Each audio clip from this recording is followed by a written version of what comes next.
Hey, It's Lori, good to see you. Thursday. It's Thursday, Doug. Yes, it's Again. great. It's great to see you. And we've been talking a little bit this week. It's been fun spending time with you. How is it out there today? It's warming up. It's warming Okay, up. good, good. Well, we've got the cold weather here, so Yeah. snow on the roads.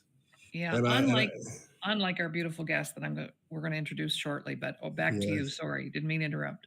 No, no, no. I was just going to say it's really cold here, so we've been inside, and for 2 days, I tried something really neat. I wanted to tell you about.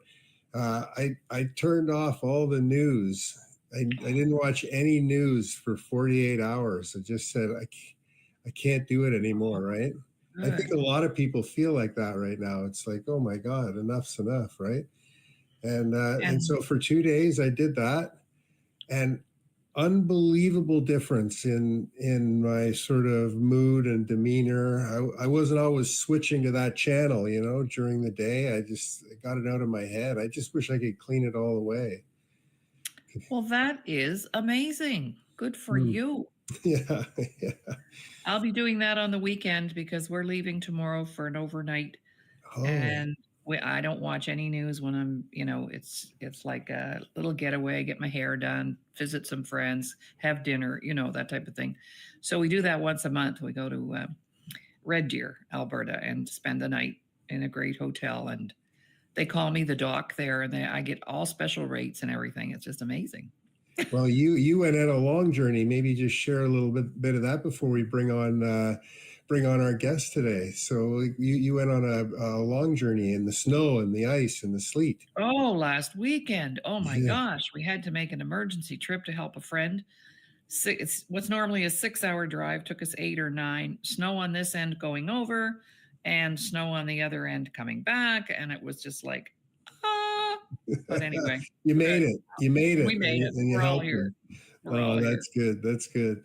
Yeah. So yeah. Tell us about our guest today. I can't wait to hear this story. And Yeah. out on the football field, and it's I just know. amazing. 30 years. Come on, that's amazing. Yeah, well, I'm gonna put a plug in for our women's club that we belong to, our network, the Global Society for Female Entrepreneurs. Yes. And we meet on a monthly basis. And I met Mikki there, of course. And I attend directors' meetings, and then we do a meeting once a month. And so through that amazing organization out of California, I met Mikki, and she was a speaker at one point, and I thought, wow, female football coach, Mm. like, whoa. But Mikki has her own show. She is an author, she's a professional speaker. And of course, you're going to ask her the leading question, like, what are you going to do now? And Mhm. it's all about football. So let's welcome Coach Mikki St. Germain. Yeah. Oh, thank you for having me. I'm excited to be here. Oh, it's so great. It's so great to have you. And where are you coming in from? I'm coming in from Southern California. I'm in the Dana Point area. Yeah. Oh, awesome. And now, are you a surfer? I have to ask. No, I'm not. You would think all the times that I've been, but I'm a kayaker. I Okay. kayak and I do stand up paddleboard, but I don't surf. Okay. Well, I love the coast of California. I spent 5 years there. So in Manhattan Beach and Redondo Beach and Palos Verdes. Yeah. So Nice. it was an amazing experience. It's like it'll be in my head for the rest of my life. So That's great. Mm-hmm. And how are you today, Lori? Oh, I'm doing great. I'm just going to sit back and let you two athletes banter back and forth because, my biggest game on the planet was badminton, in junior high in the gym. So that's the extent of my athletic career. So but I love sports and I'm a spectator. I would say basketball is my favorite game to watch.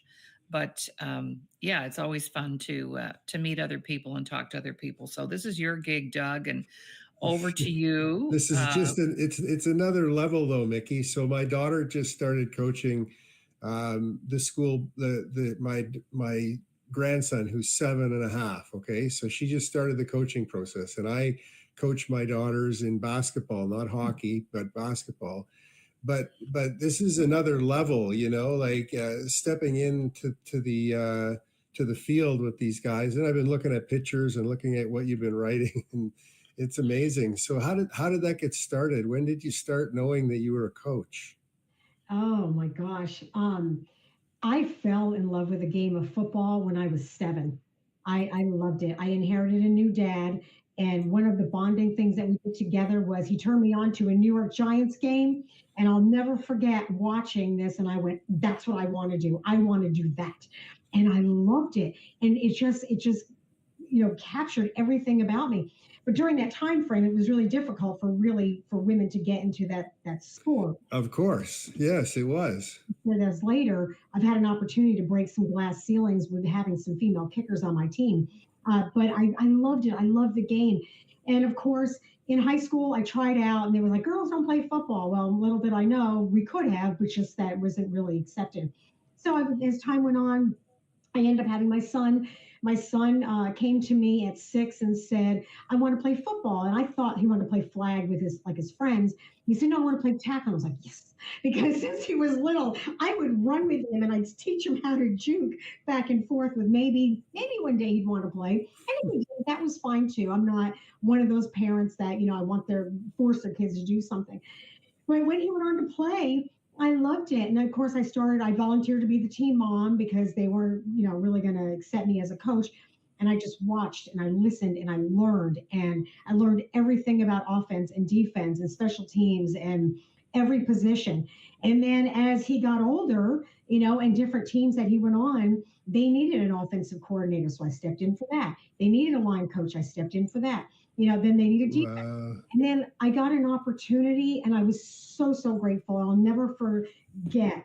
There was another woman, she was a president of Okjoff, and I said, "I want to be a head coach." And the program that I was with at the time said no, they wouldn't take me as a head coach. So I went over to another program and they said, "Yeah, we'll do it. Why not?" So it worked out in the long run. I ended up with 17 guys, which, as you know, on a football team, I mean, you It's usually crazy. 22. 17 is very minimal, right? And I said, "Okay, what do you guys want?" And they said, "We want to go all the way. We want to win all the way to state." And I said, "Okay." And this is more information I can give you later. But yeah, I've loved it since then. I've gone on to coach high school. I've worked with college level kids. I've had an opportunity to do some stuff with the NFL, and it's more than just a game. It's a way to really understand and apply everything you learn in this sport into your life.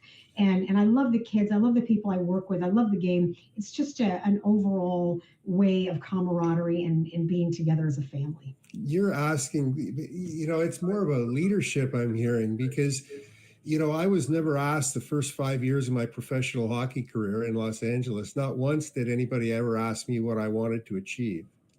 Oh, And it sounds like you went in with an exact opposite perspective. It's like, I'm here. I'm just here to get you whatever you want, whatever you want. And with a big smile on your face. And what are people going to do to that? They're going to perform better, right? They're going to tell you what's on their mind. They're going to tell you what's in their heart. And that's the way it should be. I mean, that's phenomenal philosophy. And so it got you results. oh yeah. We went on to not only win our division, we won our league, and we went all the way to Super Bowl.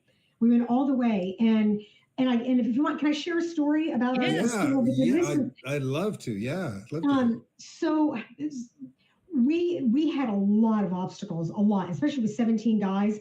We got put in different programs in different leagues, and we were just, I mean, they threw everything at us. We didn't even have lights underneath our stadium. The parents had to pull up their cars, so we had headlights on our field. When we made it all the way, we ended up having to practice from usually season ends around the first week of November. We had to practice all the way through December. So it was cold, but the families would bring food and we'd bring things, and we really came together. Well, during that time frame, I said to all the guys, I said, "Guys, we've got to really work hard, and it's not going to be an easy thing to do. And then we've got this, coach, we got this." And we worked not only physically on the field, but a lot of times we worked mentally. Like if it was raining or something, or if it was like if we couldn't get the field, I would just bring the guys in to my office and I'd say, "Okay, let's run through all the plays." And I'd call out everything, and I'd go through every one of them and say, "What are you doing? What are you doing? What are you doing?" And every one of them would know what they would do. They'd run it mentally. Because when you run things mentally, you don't fail, right? I mean, True. that's your mindset. So this ring I have, this is our Super Bowl ring. I had to order these 3 weeks before we won our Super Bowl. And I thought, and we raised all the money and I did it. The guys didn't even know. But I believed in them so much. And when we got to our Super Bowl, we went right down the wire with 7-7, 14-14. We won in the last 9.2 seconds of our game. And that's how we won. And then I had already had Wow. these. I just believed in my guys so much, and they believed in themselves. And we really did the impossible, because with 17 guys going through a whole season, we had no luxury for injuries or anybody being out. I mean, they had to play both sides and special teams, and they really came together as a group and as a team and as a family, and they wanted it. That's what was the most important thing. They really wanted it. And your story didn't change. It didn't waver, though. It sounds like from the very beginning to the end, you carried them through with that unwavering belief in them, right? And Oh yeah. then I'm sure the running around you were doing was insane, right? You must have been going 24/7 in your mind. But they didn't see that 24/7. They only saw you when you were there, and you always had to be upbeat, right? Yeah, Mhm. yeah. I remember we had one game, and my best running back had the flu, and if you within that sport that I was in, because it was Octoff, it's like Pop Warner, but it was the level, it was the eighth graders before they go to high school.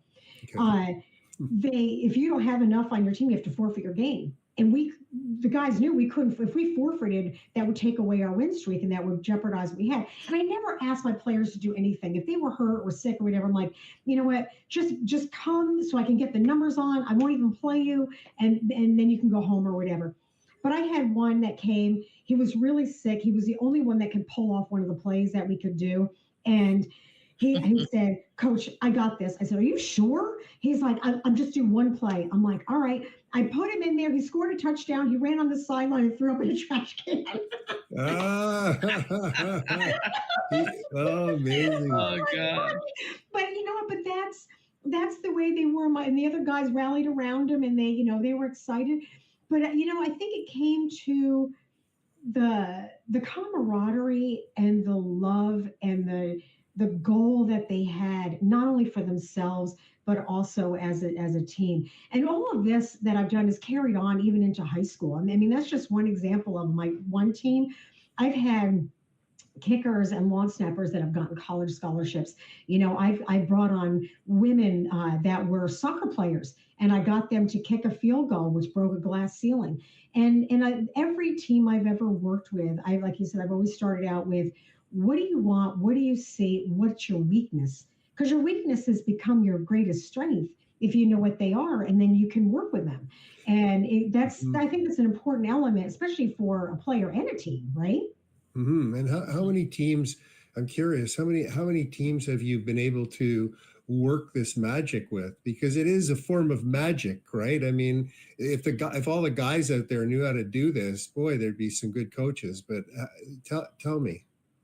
So we've had that was my extraordinary team, the guys of 17. Then I went on and I worked as a head coach, and our scores weren't exactly Super Bowl winning, but I watched each and every single one of them evolve as a player. Then Hmm. my Super Bowl team actually went on and went to a high school that went all the way to CIF, and he got all of my players.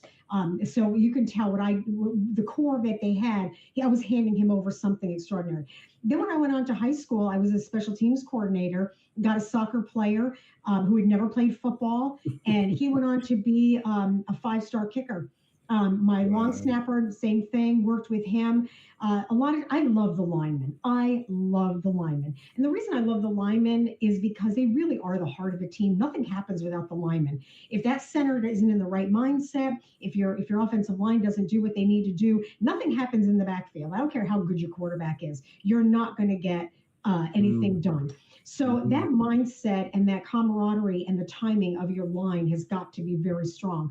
So that's what I like to work with. I like to bring them together and realize that everything they do is so important because they don't get the glory. When have you ever heard somebody say, "Oh, the MVP is the holder"? Yeah, I know they always get the chintzy penalties too, like Right? they take it for the team. Yeah. Yeah, yeah, or the kicker, it comes down to them. Everything goes on in offense and defense, and then the game comes down to the kicker. And but I've done this all through high school, through special teams. D line. I'm also a second degree black belt, so I work a lot of hand to hand combat with the D line. And I've taken a lot of kids. Same thing that I'm watching right now. That because sometimes the coaching staff changes, and I don't get invited, to be that coach. So, but that's okay. I'm there for the kids. And a lot of times, what I do is I see them and I watch them. And we've had a lot of guys that have gone on to the college level, and I've watched them evolve. And it's starting out right off the bat. What do you want? Where do you go? Where do you see this happening? And hopefully they can take that from whether it's eighth grade, ninth grade, college level into the NFL. What do you want? Where do you see yourself going, and how badly do you want it? And what are you willing to do and make the sacrifices to get there? And if I can teach them that at any level, they can take that all the way through their life. Because as we know, our sports career ends. You can't play football forever. And you see a lot of these players that have been, at the NFL level. And then what are they doing afterwards if they don't have that mindset to achieve something else and more, right? It has to be all consuming, right? Because if it's not for you, it's going to be for the next person. Yeah. And and getting that point across it before it's too late, right? If somebody has the talent, that's the hard part of coaching. I've never been a head coach, but that's the hard part of coaching is you see it and you try to figure out how you can get it to go, and you've had success doing that. So how many, have you had some players have some big success too and get their university and seen them go on? Yeah, my long snapper and my kicker have moved on. I'm watching a couple that I've worked with at the high school that are seniors that have gone on, and they're being looked at. And I really truly believe my kicker, the one that I had for 3 years, incredible person and very driven and motivated. And for me, I always push my guys. Like when we were working, even at high school, like when I worked with my kicker, my long snapper, and the holder, I didn't have them work at high school level. I was pushing. I said, no, I want that timing at college level. If you guys want to play in college, then do it now in high school so you can walk out the field.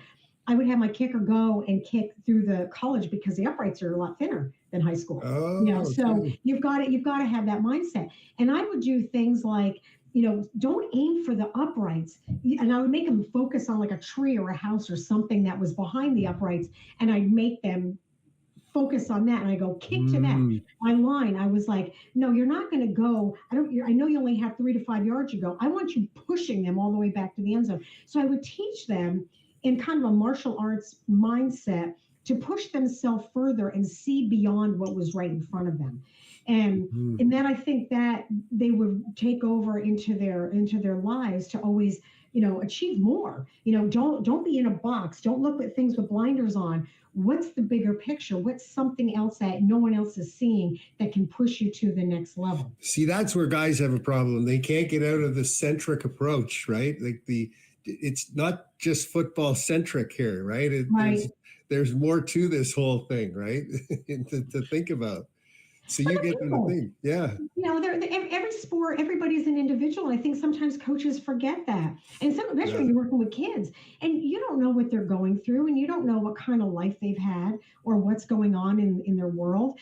And I think when you look at it like that as a coach and you teach each one of them and you respect each one of them and acknowledge each one of them as an individual, these guys will do anything because they realize that you appreciate them and you see them for who they are and not just cannon fodder out on the field. And I think that's one of the biggest mistakes coaches make is they just shovel in people because they want the win is so much more important than understanding. But see, the win will come. The win will come if you do all those other things and recognize these as individuals. If there's glue, if it's sticky. And so you make it sticky. Sort of, that's the way I see this. Is it doesn't just fall off their back. it stays with them. And I bet you your team hugged more than any other team in the league too. Oh my gosh, we celebrated all the time. We were a family. Because we ate together, we did stuff, and well, the other thing too is academics was really important. So what I would do with a lot of the guys is if somebody was failing something, especially in high school, I'd say, okay, who's got an A in this class? And somebody raised their hand. I'm like, so they'd come into my office. We had an area where we make peanut butter and jelly sandwiches, and they'd all connect and have lunch together. And I'd say, okay, you work with him, and you work with him. And I said, so you guys need to get your grades up. I said, or we're not going. We can't play. You guys you're gonna get cut, and nobody should be cut academically. And we always say student athlete, but not many people really implement that whole process. And there's just a lot of elements, and I like I said, I love it. And I think if more coaches looked at their team as people and individuals and seeing who they are and what they can do, because you'll find a diamond in the rough. I've seen it many, many times over the years where I've seen coaches not play somebody, and I know they're a diamond in the rough. And then somebody gets hurt, and then we have to put him in. They're like, "Oh my gosh, where did that come from?" I'm like, it's like it's been there all the time. You're just gonna see it. So is the climate at the board level and et cetera, in the U.S. in these leagues changing dramatically right now? No, this is still a really difficult field to be in as a female. I'll give you an example. I've applied for the past 2 years to be a head coach. I have all the credentials. I've had all the certifications and more. I've even gone into sports management to learn how to even have these guys recruited into the next level. I mean, I don't have the luxury to not know what I'm doing. I mean, I have gone above and beyond. I could coach, into the higher levels, but getting into it is just really difficult. And even just getting past the interview is really hard. And I wish somebody would understand that my coaching style is something that will bring them a win. I mean, every place I've ever been, I've never failed in with bringing a team together and having them excel. And I'm not saying that to blow my own horn. I'm just saying it because I think coaching has got is more than just your name on a paper with all your credentials and showing up because you understand the game. It's a lot different. There's a woman that is in the NFL now, right? An assistant coach. There's a couple of them, but they don't stay. They don't stay. And do you know them? Have you had conversations with them? No, I've never had an opportunity to meet them. I mean, I'm aware of who they are, and I always wonder what happened. What's the story? Yeah. And it's things are. It's just like anything else. I mean, I'm not going to give up. At some point in some time, I hope I get that opportunity. I'd like to have an opportunity even at the high school level just to head coach because. I think, and I surround myself with good coaches. It's not just about me. The people you surround yourself with really make a difference. And I've got some extraordinary coaches where we're all like this. I got a great guy who's I call him the running back whisperer. He sees running backs and he's really good. Plus he's great at offense. I've got a quarterback coach who's even had quarterbacks go all the way to the NFL that are in the NFL now. And I surround myself with really good people. And it's not about just one person. You have to have a really good team and people around you that are on the same page to do the same thing. The timing couldn't be better, though. I mean, right now for you got the experience, you got the gender, you've got a failing culture system that's been driven by the male, which doesn't work anymore, right? All you have to do is a top-down 1/3 of the organization anonymous survey in a corporation, and you'll find out that they're messing everything up. But they don't want to look at that. So which team and when? I think it's just a matter of which team and when, and keeping the light on, and in the window, you keeping the light on and saying, look, I'm here. You guys just have to pick up the phone and call me. Because what an asset, that would be in football. I'm not a football guy, but it's happening in hockey. and the results are obvious, they're being seen, and it's not just working with people, it's working with the space in between them, correct? Yeah, yeah, it is. And, just to elaborate a little bit on what you said, I've seen really good teams. And when I see teams that win all the time, and I'll give you an example, Alabama, for example, wins all the time. It's like, what are they doing? It has to be the culture. So I Yes. did a lot more research with Nick Saban. He was the head coach with all that winning. And his mentality and culture is the exact same thing. It's mindset.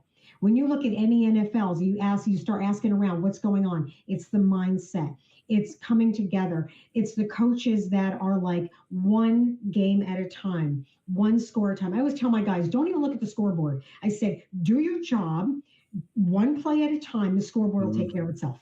And so it's a matter of having good coaches that, like you said, can get beyond. Then you see these other failing teams, and you're looking at that's got to be the opposite. I don't really delve into them too much, but something's going wrong Mhm. because if you're doing the same thing with the same group of people, you're not going to get any different results. You're just not. I mean, Yeah. we have our Super Bowl, right? I'll give you an example. Saquon Barkley just went to the Eagles. He was on the Giants. By the way, I'm a huge Giants fan. Been a Giants. I told you from seven. He couldn't do what he was doing at the Giants, but now he's breaking records on the Eagles. Why? He's the same person. He's the same athlete. He's doing the same job. It comes down to, are you in the culture? Are you with the right people? Are they lifting you up and building you past and excelling past what they think you can do? Yes, I agree. I was a healthy scratch in Los Angeles. I got traded, and then I accelerated in a very short time to the top line in the NHL, and it had nothing to do with my physical ability. And this is what I think the organizations are missing today, that it really doesn't have that much to do with physical ability. It has to do with mental ability, and it has to do with consciousness. If you're not applying that to your people now, you're missing out on a huge competitive advantage. I would, that's something that you can use because it's very science based today, right? And there's so much ignorance going on. It's like, no, we don't want to look over there. But you're a bright light, right? So what's the next step? What's the next step for you? So right now, I put together, since I'm not coaching, I still believe that mindset is so important. And so what I've done is I've taken everything and I use football as my tool, as my vehicle, and to teach, corporations or to individuals or even to people. And I do a podcast, and as you can see on the bottom, it says Fourth and One Mindset. Hmm. I also interview other coaches and players and parents because parents are a huge part of our team. I always call my team parents because without them, nothing happens. Especially when you're on the younger level. But even as you go, even through, I mean, you ask any NFL player, they're like, thank you, mom. So you're let's go all the way through, right? Um, and I'm speaking and I'm taking that information and I'm trying to teach people that everybody's got a fourth and one. And a fourth and one, if you don't understand it with football, is usually when you have a critical point where you have to make a choice and you're either going to succeed or you're going to fail, but you got to give it 110% because whatever choice you make, you got to stick with it. And I teach how to get past fear and know that you can be extraordinary, how to be unstoppable and get past a lot of things. And everything I teach in football, like I said, can be applied in everyday life. And I think that having that opportunity to share it with everyone, regardless of whether they know football or not, is something that can help someone in their life. So you've mapped what you've done with the football players, with the culture, and you're able to share that with people. Yeah. Oh, and can you elaborate any more on it? Like, are you talking about behaviors? Are you talking about what are the priorities, and what are you working with? So I've been speaking at different events, whether it's been virtually or in person. A lot of times I get invited to speak, and I can pretty much cover any topic they're looking. If you're looking for something about camaraderie, I'll Uh, gear it towards that. If you're looking for something about growth, I can gear it towards that. To give you an example, I did one just recently. I think Lori was actually on it, the one where I said good enough is not enough. Yeah, Yes. and that's one of the things I always talk to my guys. If you're just going through the motions and you're doing, a couple of things are happening. You're either stuck in your comfort zone, you're stuck in a fear, or you don't have the tools to be able to do it. And being comfortable is one of the most dangerous places you can be because you're not growing anymore. Mm, And if you're selling for good enough, you're never going to excel past and move up to the next step. So you have to push yourself outside your comfort zone to get past that, whether it's learn more, get with more people, understand what you need to do, get uncomfortable, get muddy, get sticky, pick yourself up when things happen, get past some limitations. And all of this I teach because it applies to my players. I've seen them get stuck on the field going, you're practicing, you're doing the same thing over and over again, and it becomes almost like autopilot. Well, autopilot's not going to make you better. And it's the mhm, same thing in business. It's the same thing in life. I don't care what it is. If you're on autopilot, you're never going to get to the next step and the next level. mhm, mhm. That's a piece that was missing in probably 3 of the 5 cities I played in, and that piece is missing today too. And what about you? What about you, Lori? What are your thoughts on this? Well, you know that after I heard Mickey speak, I'm all over it because it's all about, what we do and what we share with people. And everything begins with your thought, and your thought become words, and your words become action. And yeah, well, she and I are on the same page, Doug. So, that's all I have to say on that. Yeah, yeah, I bet you are. I bet you are. So you're applying this, um, not as physical first, but as the mind first. Like Herbert Benton says, the brain heals the body and the brain leads the body.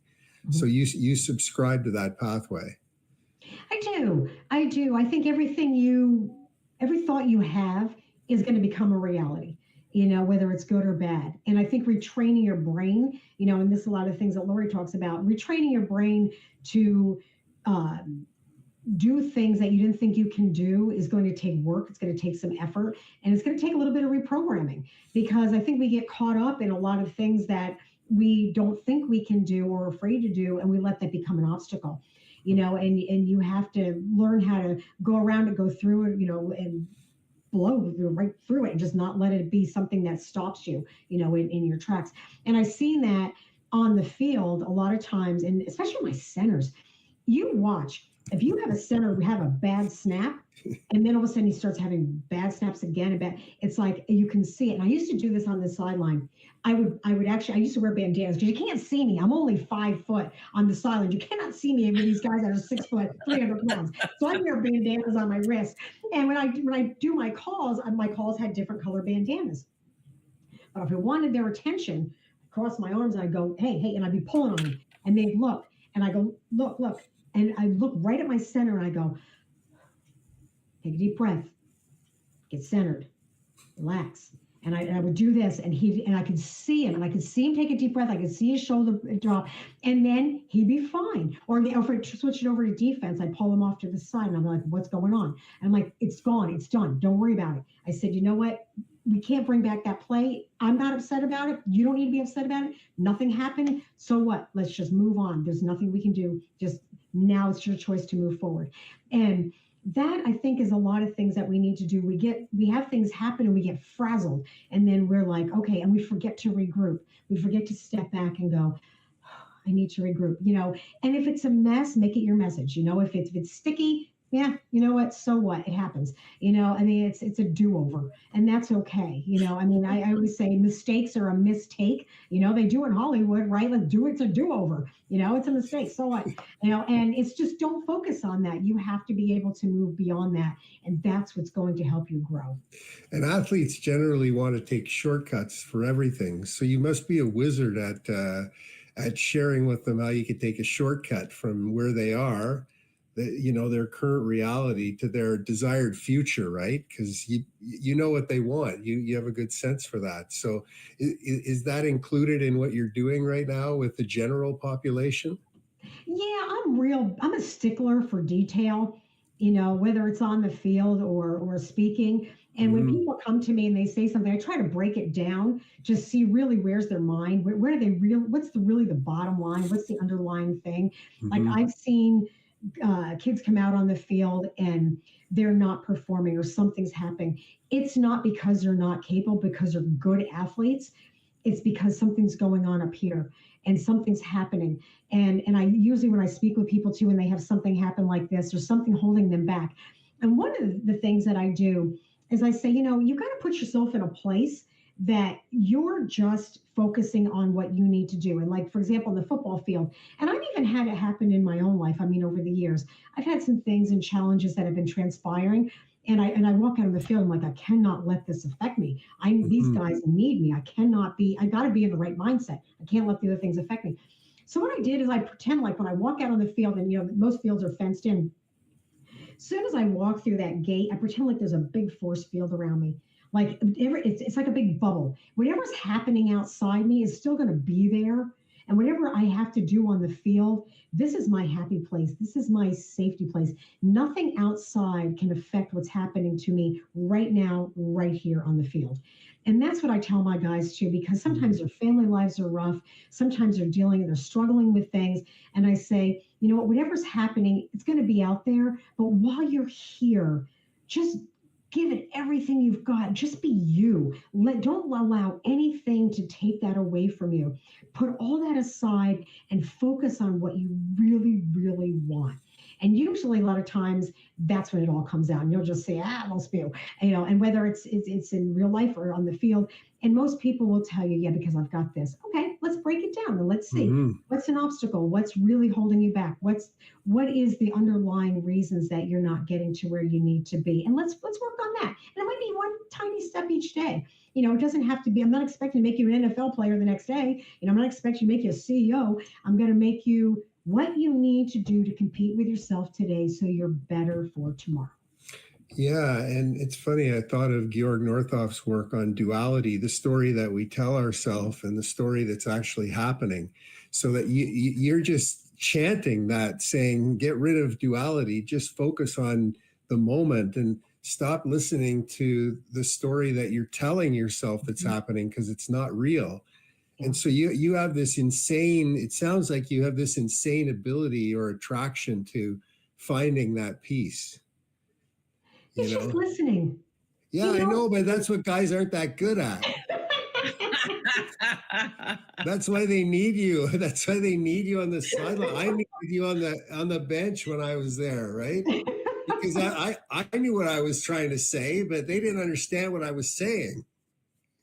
And I'm sure you run into that all the time, bringing the player to the coach and saying, "Here, can I translate for you?" You probably do a lot of translating. I'm right to the point. I mean, and I think when we're dealing with players, sometimes it's grabbing the face mask and go, "What is going on?" And then I'm like, "Stop, stop." Take Lori does that too. Yeah, she grabs my face mask every day. Like, what's going on? And then it's like, and a lot of times I have to pull them aside. And sometimes, I mean, whatever happening, it cannot be fixed on the field. It may be something we have to meet later on, and work with it because it's just so deep. But I think once you have that trust, and people know that they can trust what they have to tell you is never going to go any further, and you're really there for them, then that's when you really start to see people excel. Because I mean, we all have something, and I think having the ability to share it with someone so they understand you, so you can move forward, is priceless. It really is. And I think that's another thing that is missed, because especially on the high school fields, when you got 80 guys. But I'm not going to use that excuse, because I knew every single one of my players, every single one of them. Whether I was working with them or not, I knew them all. Yeah. I could see that. And you would follow up with them. See, that's the thing that never happened with guys. They don't follow up. They say they're going to do a whole bunch of things, but that they never follow up on them, right? And you follow up, where when you say to a player you're going to do something, you do follow up and you build trust instead of erode it. Yeah. And that's probably what you spend most of your time doing on teams is, and we do this in life too, is you spend time patching the erosion that other people are creating, right? When it's totally unnecessary, right? Well, think about it. When you look back at your life, I mean, what do you remember? Who are the most important people, influential people that affect you in your life today from your past? It's going to be your parents, it's going to be someone in your family, it's going to be a teacher, it's going to be a coach, and your friends. And I know being a coach is a huge responsibility. It's not just knowing X's and O's and offense and defense. It's knowing your players, because they're going to remember me. They're going to remember me either as a really good coach, or they're going to remember me as somebody that didn't make their life happy. And I always want to be that person that if I have an opportunity to touch somebody's life, I want that memory to be a good one. That's a healing perspective. It's not even a performance perspective. No. You're talking about healing here, like who are you? And anybody out there listening that has a football team needs you. Okay. So, because it's phenomenal right from the very beginning. When you started talking, it was like, okay, she's taking the healing road, but isn't it the same thing? It is. I mean, everybody has, like I said, we're all individuals, and we're just a bunch of individuals coming together. I don't care what sport it is. It can be football, baseball, it doesn't matter. When you put a group of people together, you've got all these eclectic personalities. You've got all these people that have got, different things happening in their lives. And to bring them all together, to be on the same page, to accomplish one common goal, you have to be able to understand and work with them so they can be strong, to be able to come together and understand each other. That is so important. Nobody was above any of the others. One of the things that I did, and I always do on my team, is everybody has got to connect with everybody. I don't want to just see the lineman over here. I want to see the defense. No, you guys all come together because you're a team. And you've got to be able to know each other.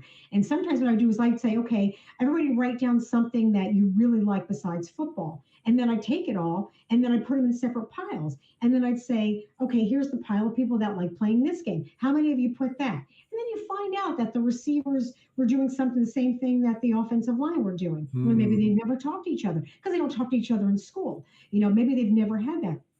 And it's not like I force camaraderie, but I do things that bring them together, like meals and different things. Sometimes I put together programs where we all meet, and we used to do Madden. What we would do is we would sit and I'd bring the whole team and I'd split them up and with people that they didn't know, and I'd have them. We'd do a Madden tournament, and we would do it, and it would be fun, and we'd have prizes, and parents would bring food and stuff like that. But coming together with your tribe, and it could, whether it's football, whether it's whatever you're doing, whatever you're trying to accomplish, finding those people to surround yourself with is going to be the most important glue that you can do in your life. Belief in self, belief in others, and belief in the organization. Those are the three pillars of belief of a high performance work culture. And so you just cap that off too. So it's amazing. You're speaking directly to the science of work culture, right? And how to build it as opposed to destroying it. And most people don't know that inertia doesn't exist. They think, oh, we're just keeping it the same as it is. If you think you're keeping it the same as it is, it's going down. Right? If you're not keeping track of it, and that's the thing of the value that you bring to the table, or somebody like you, is you keep track of that stuff. And most people just discard it. They just throw it in the garbage because they're only thinking about them. What Einstein said, doing the same thing over and over again, expecting different results, is insanity. It's not hard to figure out. Oh, that's amazing. So when is the book coming out? Have you got it? I'm writing. I've been writing, but I've been so focused on my podcast and working, and I still work with players. A lot of times they'll contact me to work with them one-on-one. I mean, even though I'm not coaching a team, I still work with players that reach out to me, not only for the goal setting, but also I help them with where they want to accomplish and what they're doing. And because I'm very fine tuning when it comes to their skill or their strength, because I'm a strength and conditioning coach, plus working with whatever they want to do to enhance their performance. So I do that, but I am writing. I don't have a deadline. My book will be Fourth and One Mindset. Same thing with what I'm doing, because I really think it just fits the profile. Yeah. But it's something that I think everybody can look at. Whether you're looking at me or somebody else, but all of these tools, are always going to help you in your life. I mean, and Lori's got some great books that we're on the same page. I mean, Lori's books kind of feel the same thing. I mean, when you have that mindset and you know what you're doing, having that ability to share that information is a life changer for a lot of people. Yeah, it's important that what you have to say, and in my opinion, it's important that you put it in audio, you put it in video, you put it in graphics, and you put it in text, right? So that it will live, right? For forever. We're at that stage in history right now where if you build it that way, you can insert it, you'll be able to insert it into something else, and it will go on. So, Yeah. like you're a leader in this space. Like I've never really heard anybody, a woman talk like you with respect to the coaching side of things. I wasn't blessed with the opportunity to have female coaches, right, when I was in my era. So it's just it's incredible, your perspective. It needs to be boxed up. If you ever need a hand, I've helped dozens and dozens of people write books because I have a simple process that's called 52 pictures. And all you have to do, the first step, I won't tell you the second and third step, is find 52 pictures in your life, 52, that are the most important pictures to you in your life, and put them in an envelope and then call me. And then I'll share with you what to do with them. I love it. That's awesome. Yeah, because you must have some incredible documentation about what you've done. I mean, yeah. I have a question too. Where do we find your podcast? You can go to fourthandone-mindset.com, and the link will be in there because I'm on iHeart, Spotify. I'm on all of them. I'm on all the platforms. Okay. Perfect. Now, who are you looking for? Like, what type of guests are you having on? Any coaches, players, or even parents, because parents, like I said, they're such an important element, especially when you have got parents that are dealing with kids on the high school level, or starting maybe even early. Because I know when I was going through the program to scout, some scouts are even looking all the way down to 8th grade. And if you've got somebody extraordinary, they're going to watch them. Now, granted, for NCAA rules, you can't approach a player until their senior year in June. I mean, their junior year, but in June. So you can't approach them, but they're watching. I can tell you right now, they're watching. But with parents, a lot of times they don't understand, or they don't know, and they're like, what do I need to do? How can I help? What steps can I take? What are things that I can help to enhance my child to move forward with what they want to do? And sometimes it's even talking to a parent where I have to tell them, hey, put the brakes on a little bit. This is their journey, and you have to understand that too. So I like having on different guests because I like hearing their perspective and hearing their story, especially if it's something uplifting, or sometimes people come on and have a question and I like to answer. I like to do that. If somebody sends me questions, and I like to be able to go on air and answer those questions. And I'm just starting to do that now, where because a lot of people have questions all the time. And sometimes I share a lot of information in regards to health. I mean, heat illness is such an important thing when it comes into summer. Some people just don't understand that, or concussion protocol, or what if somebody gets an injury, and that's another whole mindset. Somebody who gets an injury, your whole life changes, especially if that sport is so important to you. And Doug, I mean, you and I haven't even had a chance to talk, and I would love to hear your story. Well, it does change. It depends on the severity of it. I'm involved in running a health clinic, and there was a kid in there. He's 23. He said, I don't know if I should try to get better to play again. I said, well, you're not going to have another chance better than this to play again because you're 23 and it's going to go away too quick. So I said to him, work your butt off and get off the table and get back in the game because you'll wish you did. It's pretty simple sometimes, right? Yeah.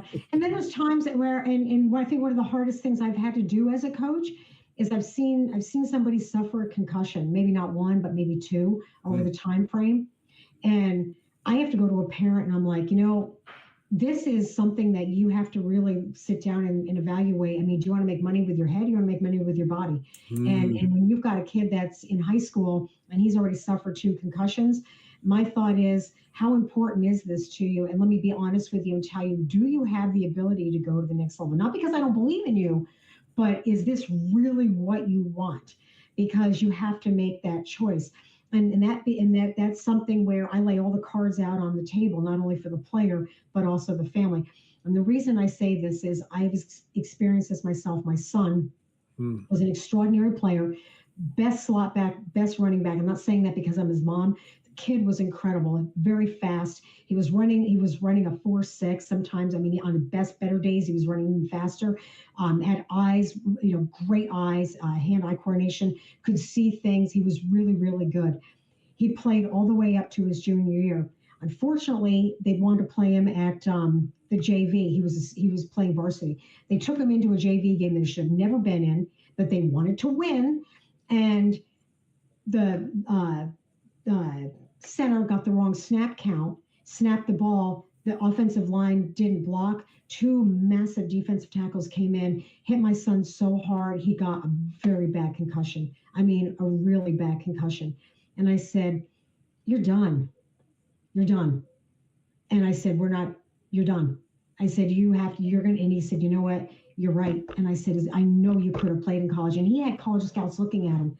And I said, "Buddy, that concussion was very difficult. And it took us a long time. I was really afraid, of things that might have gone on. And I'm also one of those coaches, if in doubt, pull them out. If I think a kid's got a concussion or something, if I watch their head bounce, you're done until I can find out if you're okay or not." And I think those are very difficult decisions you have to make as a coach too. And you got to have the guts to do that. They're still individual people, right? Now, how is your son now? Like, when did this happen? This happened his junior year. He is now in his junior year of college, but he's going to school to be an electrical engineer, and he's really good at math. So I mean, and he is really good. And I think if he had gone on, and I've seen it happen over and over again, that sometimes an injury is going to be the end of that career, and that's okay. It's not the end all. It's not the end of your world. Whatever got you to the point. And that's why another reason why I am so focused on giving you life skills when you're playing a game or a sport, because when that sport ends, I think about how many kids that are seniors. That's the very last time they're ever going to play football. They're not going on to the college level. They're not going to play in the NFL. That last game of their senior year is one of the saddest games ever, because they're never stepping on a field again. But do they have the skills to go on and do something else and maybe take all that drive and passion and move it on to the next thing and not realize that's not a dead end? And they do. That's what makes you so valuable. Before they know that they do. That's the thing that you guys have in common, So and isn't it true that the support piece today, the players there was no supporters before, but the model today probably with the circle of supporters around each player, making sure that the stresses from outside and the anxiety that can tear us apart doesn't negatively affect the score on the board, right? So I have to jump in, Doug. I have to jump in because it's time. It's time. I get to be the bad guy. Thank you so much for having me and giving me an opportunity to share my story. I really appreciate both of you. Thank you so much. Well, it's fantastic. Thanks for coming on. Yeah. Thank you. And our guest today, Coach Mikki, St. Germain, female, 5 foot nothing, football coach. I would say 5 foot and then some. Not 5 foot nothing, 5 foot and then some. So thank you, Mikki, for being here. It's been a real pleasure. And I knew that you and Doug would really be able to banter for at least an hour. Absolutely. So we'll just say goodbye for now. And hope maybe we could have you back another day to talk about. I want to hear more about that book. I really do. There's a book there that can keep helping people forever. So, it doesn't have to be complicated. Well, thank you so much for having me. Thank you. Okay. We'll talk to you soon, everyone. Bye for now. Play safe.